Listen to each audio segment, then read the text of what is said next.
we're to go. Again, Jerusalem, where you live, Judea, outside your community, your county perhaps, Samaria, and outside your county, the state, outermost parts of the world, other countries. We also looked at the blessings that we may receive if we soul win. We've looked at the examples of soul winners in the Bible. Now it's time to look at how to do it. Let me check my time here. Okay, got plenty of time. I've hurried through this because a lot of this, what to do? No, okay. I hurried through this because a lot of this thing, and let me just say this, I was going to do it at the end, but I know somebody's taking notes and that's good. Any minister, any person that does this at church, I'll give you a copy of my notes. Would you like to see your church congregation double in a year? How many hands goes up on that? Yes. Okay, can I show you how to do that? I've got here short with it, okay? But how do we do that? The answer, first, practice visitation and soul winning yourself. You can't expect the church or who you're trying to teach to go if you don't go yourself. So first, you need to do it. And then secondly, teach your church members how to go and what to do. Basically what we went through and what we're going to look at here in a few minutes. And then third, then go out and do it. The secret to this is doubling your church. If each one would win one. Think about that. If each one would win one, that's a secret. If an evangelist was able to preach 365 days a year for 20 years, and if the Lord blessed him enough to see just one soul saved every night, there would have been 7,300 souls saved in that 20 years. However, if each one could win one, if one person was able in 1 year to win one person to the Lord, if I went out and won one person to the Lord, if you went out and won one person to the Lord, if you went out and won one person to the Lord, and you went out and won one person to the Lord, what are we doing? We're doubling. Then if those two in the next year could win one, what are we doing? We're doubling again. 1 plus 1 is 2, 2 plus 2 is 4, 4 plus 4 is 8, 8 plus 8 is 16. And it goes on and it goes on. If we did that, if this would continue for 20 years, would anybody want to guess how many souls could be saved? Anybody? 32 million. Not quite. 1,048,576 souls could be saved. And how did they do it? By one person. One person wins one, each one wins one, each one wins one. And it doubles every year, doubles every year. In 20 years, over 1 million souls could be saved for the Lord. Visitation and soul winning is the means to increase your church, even double your church. That's the secret. Any questions so far? One more contribution, if you don't mind. Okay. Unfortunately, published statistics show that 95 out of every 100 Christians will never in their lifetime conduct one soul to Jesus. That is probably true, and that's what we said a while ago. Why is it that so many don't go? They don't know what to do, they don't know what to say, they're scared, they're afraid, and we got the scripture to show, and as I said, you can take this back to your church, you can teach it. We've taught it in several of the churches where I pastored. One church, I was trying to remember, I don't know whether it was South Ruffner or Dry Branch, but I know we started it, and the National used to have a Sunday school competition for enlargement, Sunday school enlargement campaign. I think Christian Education Board is doing that now in the first few months of the year. In that year that we participated, when we were doing this and when we were doing things like Sister Jeff was talking about this morning, promotion, different things at church, we did double our Sunday school attendance, and we got a certificate from the National. Size of the church, a certain percentage increase, we were among those top in the National in percentage of growth. And we've done this at other places. But let me just throw this in at this point. I was going to do it at the end. If you practice visitation and soul winning regularly, and you have those that go with you regularly, you'll see the church grow, because you're showing that you love the church, or you're showing the people in the community that you love them, that you care for them, okay? The sad thing that I have noticed is that in one church, we started out, I taught 3 different Wednesday nights on this, and the last night we're going to do what I showed them what to do, which we're going to do here in a minute. We started going out, I think we had 8 or 10 people show up, so we had 4 or 5 teams that went out. Well, a couple of weeks that was down to 3 or 4 teams, and a couple of weeks after that it was down to a couple of teams, and a couple of weeks later it was down just me and the deacon, and a little bit after it just me. Guess what happened when all that began to happen? Attendance started going down. Why? People stopped witnessing. People stopped showing the love. People stopped showing, trying to see souls. As long as, I believe, with all my heart, as long as we do what Jesus taught us and what God chose to do, going out, showing our love, witnessing to them, I believe they'll come. But when we stop showing that love, they'll stop coming. Yes, sir.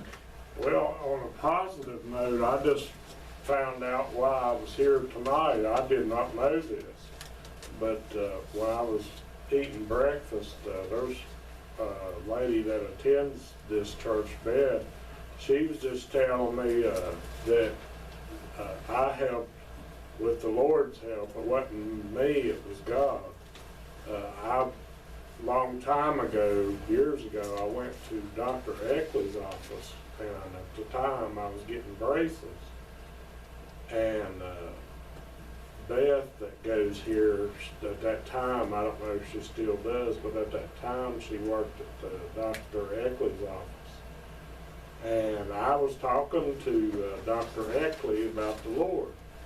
And she worked there, and I just had found out tonight that she come to the Lord partly because I was witnessing Right. to Dr. Eckley, Right. and she come to the Lord through that. Amen. Good point. Good point. And I had no idea or recollection of that. Yep. I did not even know that until tonight when I was talking with her, and she said that aided her in coming to the Lord.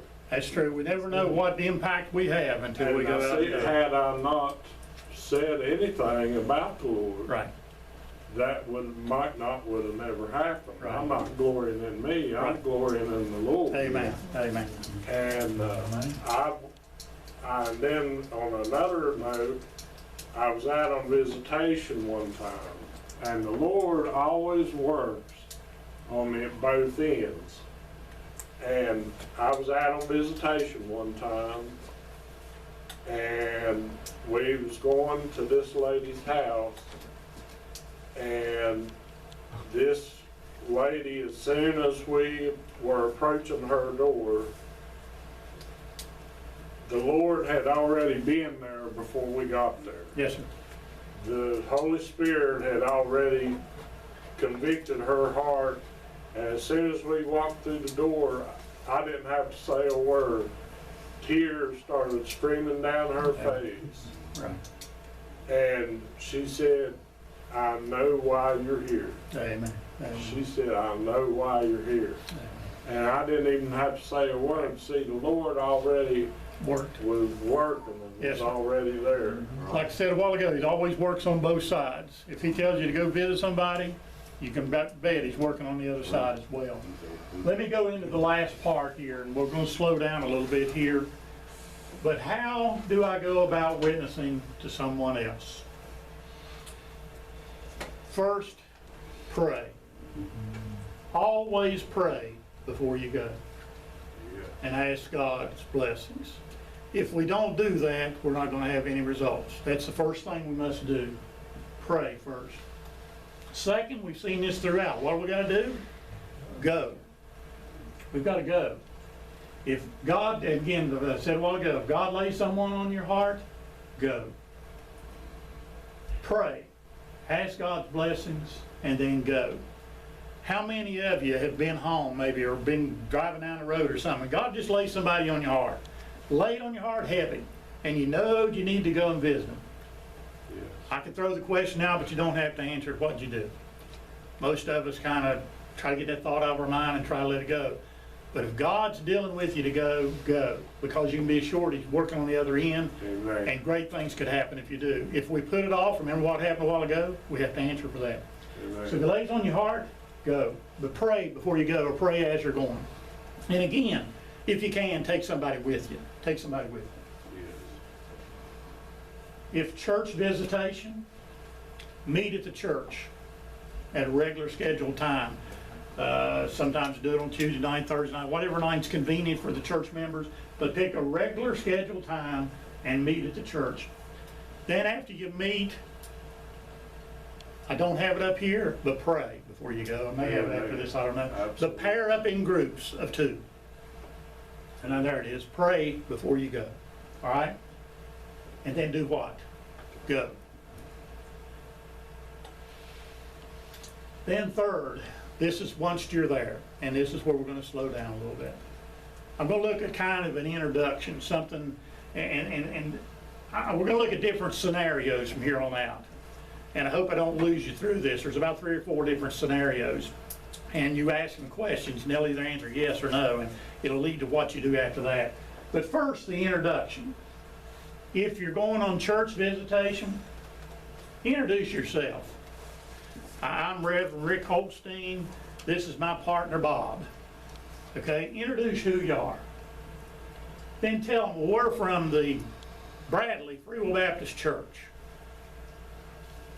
And ask, is it okay if we talk to you for a little bit? Okay, so that just a casual introduction of yourself, where you're from, and then ask, can we talk? Would you mind if we talk to you a little bit? If they say yes, you have the green light to proceed. And we'll come back to this in a minute. If they say no, and this is very important, if they say no, you have a red light. What's a red light? Stop. Okay? If they say no, respect their wishes. Invite them to church and leave. Okay? You can maybe leave them a tract if they'll take that. But respect them. Why? Because you or somebody else may go back the next time and have a better chance. But if you're rude to them, or if you put yourself on them, they're not going to listen to the next person that comes. Okay? So respect their wishes, invite them to church, and leave. But Rickie, I also believe maybe on a little bit more of a theological standpoint, I don't think God is forcing the gospel down anybody's mouth either. Right. No. And we have to be mindful of that. Right. Right. If you're on hospital visitation, again, we're looking at different scenarios here, but if you're on hospital visitation, remember we're looking at the introduction here. Again, introduce yourself and your partner, just like I did a minute ago. Tell them you're from Bradley Free Will Baptist Church or whatever church you might be. And then you'd say, tell them that, well, John Doe down at the church, down at Bradley, he told me you was in here and asked me to come by and visit you. Okay? Introduce yourself, introduce your partner, tell them where you're from, and tell them why you're there. Very important. Now, with the HIPAA rules and all of that, and I know I've sat through it down there at CAMC, and they tell you have to have their permission before you can actually go in the room. But I've looked on the internet, and that's not exactly the way the law is actually written. But you have to be careful at the same time that you don't get yourself in trouble. But if you do this, I don't think you get yourself in trouble. You say, so-and-so asked me to come and visit you. Then you have to say, is it okay if I visit with you? So you're covering your bases. They asked me to come, is it okay if I talk to you a little bit? And most people in the hospital, most people will allow you to do that. Again, if they say yes, you got the green light. If they say no, you got the red light. And again, if you get the red light, respect their wishes, invite them to church, and leave. You may not even get an opportunity to pray, okay? But respect their wishes. Invite them and leave. It's a different world, Rick. It's a different world. It's a different world. In the 80s, we go visit the hospital. Yep. Not even have nobody in particular to visit. Right. Just walk down. Yep. Hey, come in and pray with me. Right. Come. Now you go visit. You remember they in there in confidentiality, and they won't even take the unit on what room they got to call back. Got to call back to your church. Yep. So I thought you said she was Yep. in the hospital. Yep. She is. Yep. So I said, well, they said she ain't in here. But see, that's going back You to drive the 2 hours. back to the HIPAA rules that they got. When you go in the hospital, they'll ask you, do you It's a want different people to world, visit? If they say no, they won't tell you. They sure won't. So But then if it's a sick and a shut-in, if you're visiting someone sick and shut-in, the third type of visitation, again, introduce your partner, yourself a partner, tell them where you're from. Say, well, brother so-and-so told me you were sick or you were in the hospital. It's okay if I visit with you a while, okay? Most times this is gonna be in the home. Somebody that's sick, can't get out, can't get around. And folks, let me tell you something, they're lonely. They want people to come and see them, and they'll usually let you in. But if they say yes, again, you got the green light. If they say no, what we do? Well, if you got red lights, you got to stop. What we do? We respect their wishes, invite them to church, and leave. The fourth thing we do, and this is very important, I think, start slowly. Do not immediately start quoting scripture. I've seen this happen far too many times. And guess what that does? It turns them off immediately. Amen. Don't do that. You know, a lot of people say, well, I'm out on soul winning. I got to fire one after another and give them. No, you don't. You don't do that. If they invite you into the home, sometimes you just get to the porch. But if they invite you into the home, and this is something I encourage all of you to do, look around and find something of interest that you can comment on or ask them about. You might say, boy, you have a nice home. You know, comment on their home. Now, yeah, we built this, and they'll begin to talk. If they got a grandfather clock, say, boy, that's a nice looking clock. And they say, well, that was handed down to me, and they'll get talking. If you see a deer mount on the wall, guys like to hunt, man, that's a good looking buck. Where'd you get that at? And they'll begin to open up and they'll begin to talk to you. If you see them, a lot of people collect stuff. If you see they have a collection of stuff, well, I didn't know you collected all these things. And they'll begin to talk. Yeah, I began to collect them years ago. And it gets them talking. If it's a picture, if it's a piece of furniture, a child, just find something to comment on. All right? Very important. What's that do? Open up conversation. In doing so, it breaks the tension and gets them talking. Ain't that what you want to do? Get them talking. So do something to get them talking. Once they begin to talk, again, what did we say earlier? Don't rush it. Don't jump into it. Talk to them for a while. Let them talk to you. Listen for the right moment, and then you begin to talk to them about their soul. If you listen long enough, God's going to open up an opportunity. They're going to say something, then that's going to open the door that you can begin to talk to them on. We'd love to have you come down to church and just be able to ease into it, okay? Ease into it. Don't rush into it. Brother Rickie? Yeah. Can I share something real quick? Yes, sir. Out a few weeks ago, had opportunity to go and witness in a pretty rough neighborhood. And I came upon a guy, I thought it was a couple guys, and I felt like I was getting in deeper than I could handle. And by the time I got up to the porch, there was 4 guys ranging from about teenage to about 50 or 60 years old, and all of them were rough. All of them were rough. And you could feel the tension. I mean, they did not want me there.